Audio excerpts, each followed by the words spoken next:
Mainly म्हणजे मॅडमना शिकवायची आमची प्रोसेस चालू आहे, कारण की जेणेकरून पुढच्या वेळेस मॅडमनी कशी सुधारणा करावी.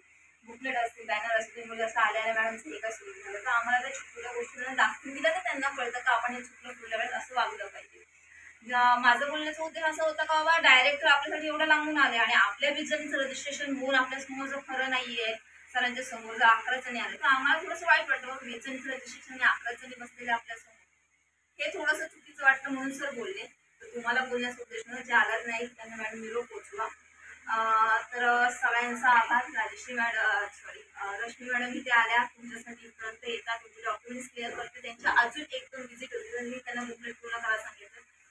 तुमच्या क्लासमध्ये असलेलं रिपोर्टिंग सुद्धा चालू असेल, मॅडम आमचे कॉल चालू असतात. मॅडमने सुद्धा धावपळ केली, तुम्हाला एकत्र आणणे एवढी सोपी गोष्ट नसते, पण प्रत्येकीपर्यंत जनशिक्षणची माहिती पुरवणे, जनशिक्षणमध्ये क्लासेस कोणत्या ही माहिती मॅडम बरोबर सगळ्यांना देत असतात, बॅचेस गोळा करतात.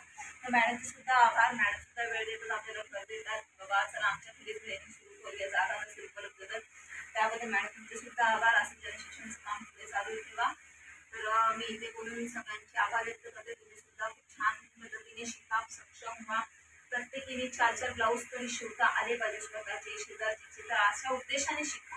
आपलं नाव घेते गव्हर्नमेंटच्या ऑफिसमध्ये सर्टिफिकेट मिळेल, आपल्याला पुढे भविष्यात फायदा होईल. पण जर तुम्ही ड्रेस आणि ब्लाऊज स्वतःचे शिवायला शिकला तर तुम्हाला स्वतःवरती अभिमान वाटेल, तुम्ही माझे ब्लाऊजचे 400 रुपये वाचवायला लागले म्हणजेच तुम्ही इन्कम करायला लागले. तर असं नाही का बाहेरचे ब्लाऊज आले म्हणजे आपण इन्कम सुरू करतो. स्वतःचे 4 ब्लाऊज शिवले म्हणजे आपलं इन्कम सुरू झालंच नाही. आपण दुसऱ्यांना शिलाई देणार ते आपण वाचवू, त्याच आपल्याला काहीतरी घरामध्ये भाजीपाला आहे. हा विचार करून तुम्ही शिका.